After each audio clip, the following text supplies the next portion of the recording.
Hello everyone and welcome back to another video. My name is Jerry and I'm hailing you from the Antari shipyard. And today I'm bringing you a video to kind of promote and talk about a new Attack Wing event that we're putting on over at the Fremont Reformation Discord server. If you guys are unaware of what that is, it is probably the largest Attack Wing Discord server that's out there in existence right now. I am one of the mods for this server, along with Jeff Sonis, who some may know in the community. Um, but myself, Jeff, and the we call them the Star Trek Attack Wing Committee, we put together events to kind of keep organized Attack Wing play going. And we do this using Tabletop Simulator that's on Steam, which if you don't have Tabletop Simulator, there is an Attack Wing mod for Steam that we keep up to date. It gives you access to every single card that's in the game, so you do not have to own the expansion to play that card. But we'll definitely get more into that as well. So the name of this event is going to be Anything Goes. So I'm going to pull up the Discord message here, and I do apologize. The text is going to be a little small for you guys to read, so I'm definitely going to be reading it off. So, anything goes. Fleet League has begun, and we are pleased to announce our next Attack Wing tournament. Anything goes, and we invite everyone to participate. Doesn't matter what skill level you are, these tournaments are not designed to be super competitive. There's not, you know, a prize to be won at the end. Unfortunately, we don't have the capability of doing prize support yet. That's something we're working on. Um, but really, it's to gather around the virtual table to play the game. I know a lot of people don't like Tabletop Simulator or haven't tried it because why would I play a tabletop miniatures game online? Um, we find this a lot. The same story. You know, the play group I was with or the event or the game just died in my area. And now I'm left with a big huge collection that I can't play with. But rest assured, we've got people who play online pretty regularly. I myself am probably going to enter this tournament. I haven't played in a couple of months, and I'm looking forward to getting back to playing. But Tabletop Simulator is exactly that. Is that game is a sandbox for uh, kind of representing the table itself. So you'll find a lot of other board games are on there in a virtual setting as well. But Attack Wing is the one that we obviously use the most of. Um, so it allows you, it gives you the experience of sitting down at the table and playing with the miniatures and moving them around and getting the cards out and doing all these combos that you want to do. So again, all skill levels are welcome. We're not an ultra competitive group.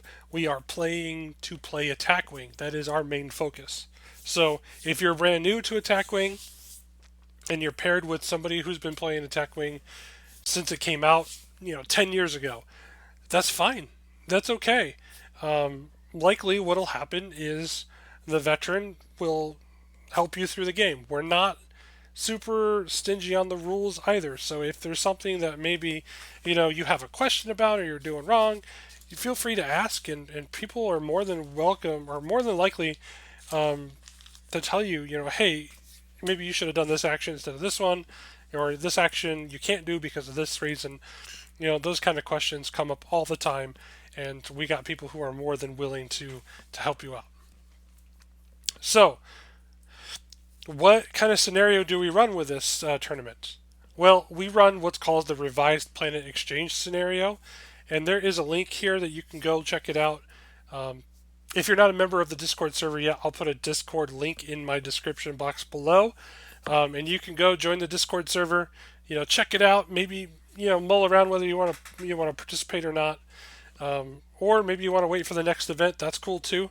I'm going to do promotion of this stuff. I'm hoping to get some more games recorded and get up on the channel from this tournament as well. So we'll see how everything shakes out.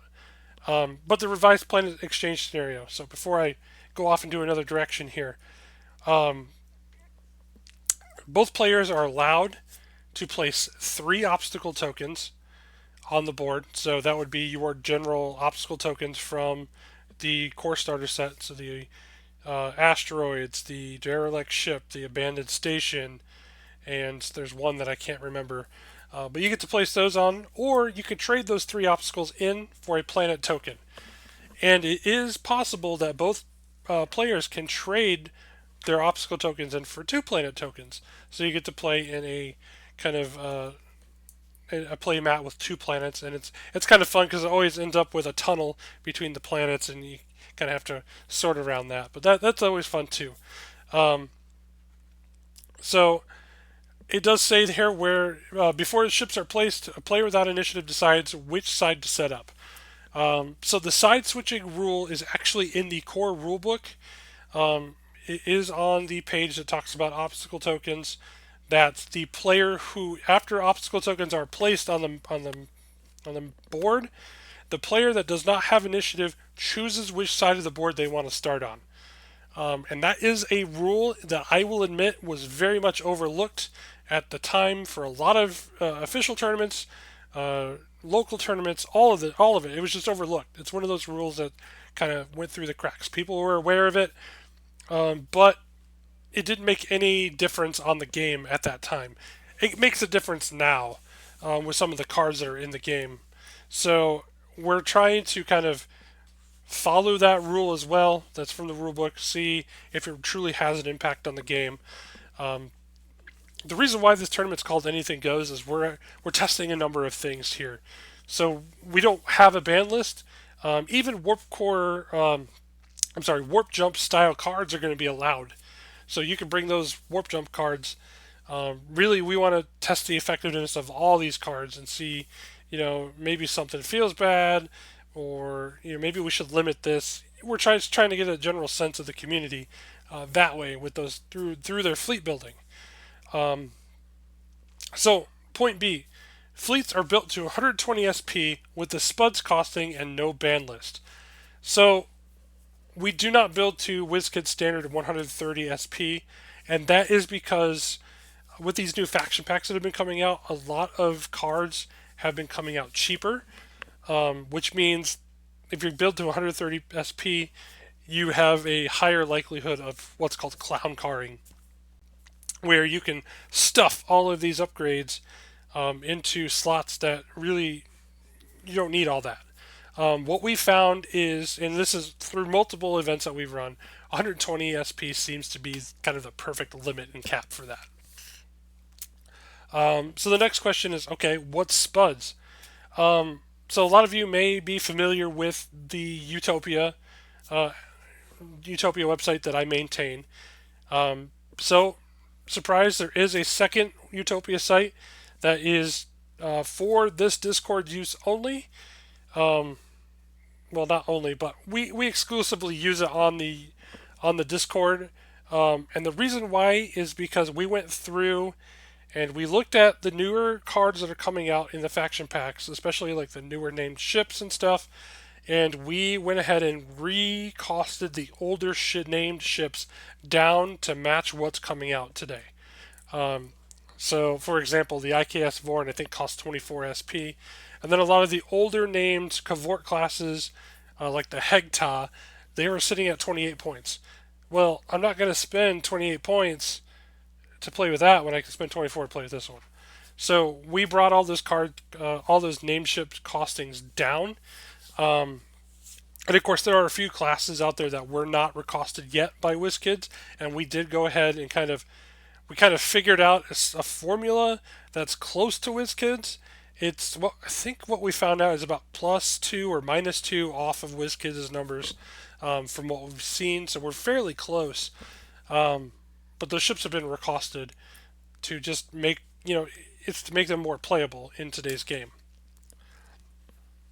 So all cards are legal, including warp jump cards, but no resources or admiral's orders. Those are the two things that we do bring in. We do bring back occasionally, but for this event, we didn't want to do that.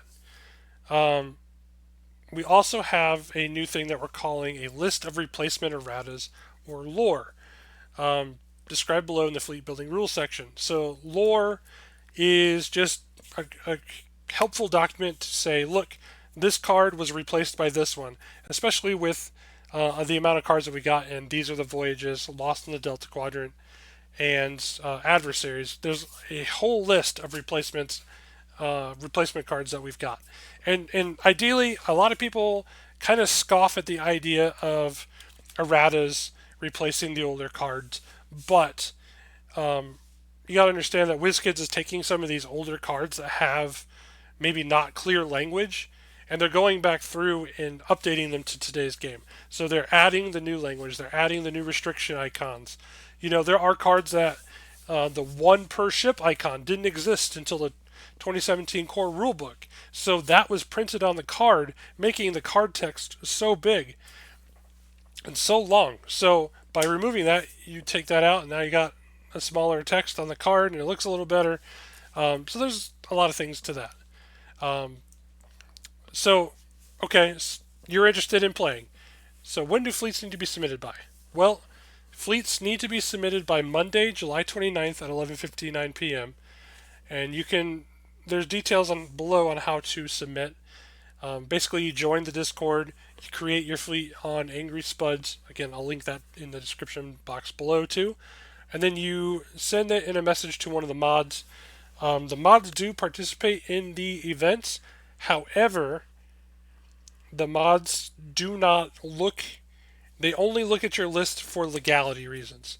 They do not look at your list to build against it. So we just look at it real quick, be like, yep, I don't see any glaring issues with this fleet, and then we put it into the spreadsheet that determines the orderings. So the rules of play will adhere to Troy version 2.5 plus all the new rule cards. So again, what is Troy? Troy is kind of our standard set of rules. It's our standard set rule book that we have. It is the core rule book. We've added some additions for like Tabletop Simulator in there, but I think the biggest thing about Troy is the Troy card clarification document that allows you to look up a card and see if there's any rulings for that card. So say there's a Wharf ruling and you don't want to go to the Wharf website and have to dig through it to find it. It more than likely is in Troy. Or maybe there's a rule question that was asked in one of our previous tournaments that wasn't addressed by Wharf and isn't going to be addressed by Wharf, but our rules committee can address it, and we'll drop either a clarification saying, okay, this is how this card is played, or we'll drop a ruling saying, okay, we think this is the intent of the card, and here's our ruling, and this is how we're going to play it. So all that's in that document. You don't really have to do all that homework if you don't want to. It's just available there if you want to. Again, we got the link for the Spuds Utopia here, and I'll drop that, like I said, in the description box below. So here's the background behind the tournament. So some of our players have recently expressed concern about overpowered cards and combos. We also know that there are some cards that are often viewed as feel bad cards because some players don't feel great bringing them in their fleet, or even refuse to bring them on principle. It's not really a level playing field if some people feel they shouldn't bring certain cards, while at the same time other people are perfectly fine with bringing them. And it can also lead to hard feelings when such cards are played against you, especially if you didn't see them coming. In the past, the Fremont Reformation has sometimes run curated tournaments where we're trying to improve the playing experience of our players by restricting or banning some cards and combos. After all, our number one priority is to have the players enjoying the games of Attack Wing, and so we are listening carefully to what our players want. We are considering going back to a small ban list focusing on those feel bad cards that many players feel bad bringing, but we are still gathering data, and we are not installing any sort of ban or restriction list yet. In fact, just the opposite. Anything goes. In this event, all cards will be legal, including all three of the latest faction packs. It's not for the faint of heart, and we encourage players not to take it personally if they feel bad or overpowered cards, combos, or fleets during this event. We want to see most effective fleets everyone can bring if possible. Don't mince words, Bones. What do you really think? But we really do want you to keep track of how you are feeling throughout, so you can just let us know about it, not just during the games, but also earlier in the process. During fleet building, there will be maybe there's a certain cards you're considering running, but feel torn because you prefer a game to be friendly and easygoing, or you are having to counter certain cards that others could bring, and you are annoyed about that. Maybe this is the type of event is so far outside the realm of what you like from your attack wing that you refuse to participate. All of those things we've already heard from our players, and if that's how you feel, we need to hear about it. But on the other hand, we've also expected there will be players who exult and rejoice at the opportunity to flex the power of the strongest cards and combos. And for sure, we want to hear from those gleeful players as well. So we've already talked about the side switching. So the tournament structure. Anything Goes will be a 3-round Swiss tournament, with the two top finishers playing each other in a championship final. If we get 10 plus players participating, then instead it will be a top plus 4 finishers who qualify for a single eliminations playoff. During each Swiss round, you'll be randomly paired against an opponent with the same win-loss record as you. Tiebreakers for reaching the playoffs will first look at win-loss record and then cumulative scoring margin. The first round Swiss pairings will be made completely at random. So the way we do Swiss pairing online through the tournament, through Tabletop Simulator, is we don't have this. This tournament doesn't last a day. This tournament lasts a month or so. So this tournament will be running until the end of August, about. And that is to allow flexibility in the games that you play. So, say I get paired with Jeff. Uh, Jeff and I need to communicate with each other. Message him on Discord and say, "Hey, you and I got paired up. When's a good time for you to play? Here's a list of good times for me to play." And once you guys agree on a date and time, you message that in the discussion about the event, and then you play your game, and that's it. Once all of the first round games are played, then the second round gets sorted out, and you're given your second round pairing, and then rinse and repeat. So you must fleet. So fleet building rules. Fleets are built to 120 with the usual 50 point limit per ship. A ship with a basic cost of 43 can add up to 8 additional points worth of cards. Resources are not legal, and neither are Admiral's orders. 3. There is no requirement that your fleets be faction pure. Normal faction penalties apply. You can bring a faction pure fleet if you want to. There's no requirement for that. Number 4. All cards are legal other than resources and Admiral's orders. This includes warp jump style cards, all 3 boxes of Alliance, and all released faction packs, including the latest 3. We will be using the list of replacements lore to, based on an informal consultation with the game designer, identifying the cards that were replaced. 6. Remember to use our customized spreads version of Utopia when building your fleet. And then to submit it, again, you just submit it to one of the event organizers here. Again, you'll see this if you join the Discord server. And that's it. So I really hope you guys consider joining us at the server and joining us and playing some of these games. We're trying to build a bigger player base. We had a very good player base back in 2020. And slowly over time, people get tired of the game, they kind of walk away, and the player base is kind of reduced now to a trickle. But we're hoping to kind of increase it and kind of champion these events on, because we want Attack Wing to keep going. We don't want it to perish off in the abyss. So we definitely want to keep these going, and we're going to keep the events rolling over at Fremont. Even if you're not interested in that, join Fremont, because we're always talking about rules. We're always discussing Attack Wing. But please drop any questions you have in the comment section below, and I'll get those links put into the description box. And I hope to see you at the next video, and we'll see you around the shipyard.